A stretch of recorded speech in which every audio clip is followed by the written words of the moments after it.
guys, welcome back to my channel. My name is Andiswa and let's get social. If you're here, welcome. It's so great to have you. This is a space for like-minded business owners and content creators who are looking to grow.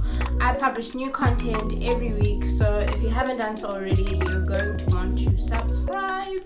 Okay, so today I'm going to be taking you through some of the things that I think are important to consider before starting an e-commerce business in South Africa. If you've watched my intro video or my get to know me video, you'll know that I run an online business called iZULU. If you click on the little eye in the corner up there, you'll be able to watch both of those videos, but wait until the end of this video. So I started iZULU about a year ago and we've been live and trading for just over 9 months now. It's been a roller coaster, I won't lie, but I've learned a lot, and today I want to share with you 5 things that I think are really important to consider before starting an e-commerce business, especially here in sunny South Africa. Number 1, startup capital. There's a misconception that online businesses are free and easy to set up. And while it might be true that setting up an online store will be a lot cheaper than setting up a physical brick and mortar store, you are still definitely going to need capital. Aside from the cost of making, producing, or buying the product that you intend on selling, there are some other key things that you'll need that will definitely cost money. For example, you're definitely going to need a website, and if you're not going to build this or design this yourself, you'll need to pay someone to do this. You'll also have to pay for the cost of website hosting and a branded URL on either a monthly or yearly basis. You also need to think about added packaging and branding. If you already sell a product, you might need to change your packaging to make it more suitable for shipping. And you also need to think about how you can brand your packages when you ship them. Shipping is another key thing. Studies show that high shipping prices can deter people from buying from your website. So you might need to subsidize the cost of shipping for your customers in the beginning. You're also going to need to market your store. I'll talk about marketing a bit later, but my point is all of these things will undoubtedly cost money. The second thing you need to consider is your product.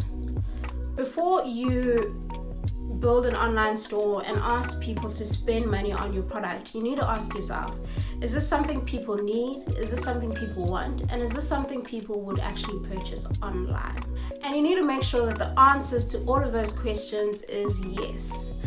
Failing to vet your product properly in the beginning can lead to you investing in the wrong product and ultimately losing money.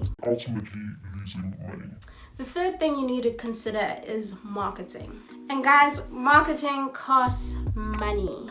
It won't be a case of build it and they will come.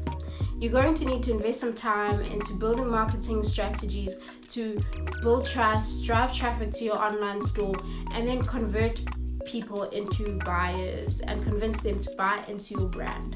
You're also probably going to have to invest in Facebook ads, Google ads, Instagram ads, or even influencer marketing. So you're going to need to become well versed in building strategies, creating content, setting up ads, or you're going to need to hire someone who can help you.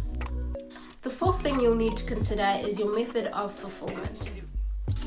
There are a few different models and methods of fulfillment that you can use, and each different one will affect how you acquire your product, how you track your inventory, and even how long your product takes to reach your customers. I'm only going to talk about 5 models today, but there are so many more to choose from. But if you'd like me to make a video dedicated to just this topic, please leave me a little love note in the comments below. The most popular model is the traditional make-to-stock model. This means that you're pre-making or pre-producing your product and keeping it in stock, and once an order is made, that you can dispatch your product to your customer almost immediately. The make-to-order model means that you aren't pre-making your product. Production on an item will only start when an order has been placed. This means that the delivery time for make-to-order products is often longer than the delivery time for make-to-stock products. The third method you can use is wholesale. This simply means that you're buying your product from a bulk manufacturer or supplier and reselling it at a higher price. There's also drop shipping. Drop shipping means that you as a store don't actually make or stock any of the products that you sell. When an order is made, you will contact a third-party supplier, buy the item from them, and the supplier will ship the item directly to your customer. This also means that the store will never really handle or touch any of the items that it sells. The last model I'm going to speak about is the marketplace model. This is the model that my e-commerce business iZULU follows. This means that we do not own or make any of the products that we sell on our website. We've simply created a platform where other business owners can come and sell their products. We've created a marketplace. Makers and business owners are able to build their own mini stores on our platform, and they have full control over what they sell and how much they sell it for. iZULU simply processes sales, handles the shipping, and markets the products that are available on the platform. And similarly to drop shipping, we do not touch or handle any of the products that are available on our store. And the final thing you need to consider before starting an online store is differentiation. Simply put, what sets you apart? The e-commerce space is not really big in South Africa. Well, it's not as big as it is in the rest of the world. And there are two big factors that are going to come into play if you want to join this space.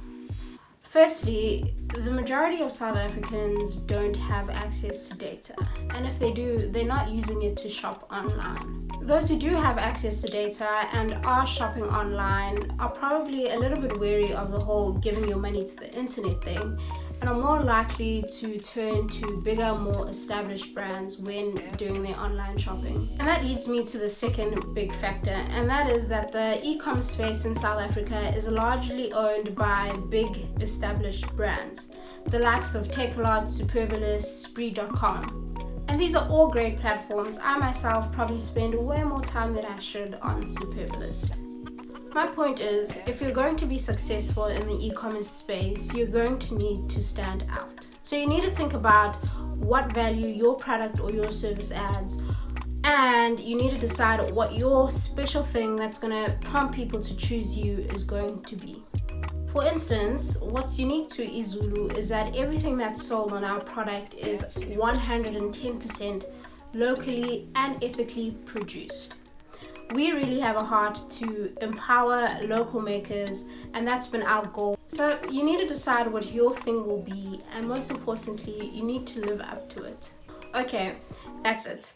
Those are 5 very important things that you need to consider before starting an online store here in South Africa. There is obviously a whole lot more that goes into setting up an online store. So if this is a topic you guys would like me to speak more about, please give this video a thumbs up so I know it's real. You can also comment below with your questions on e-commerce in South Africa, or just any general questions you might have. I'll do my best to give you answers or create content that will.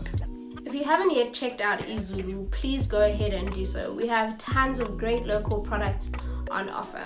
Or if you're a local maker who's interested in trading on iZULU, all the information you need to get started is on our website, and I will leave the links that you'll need in the description box.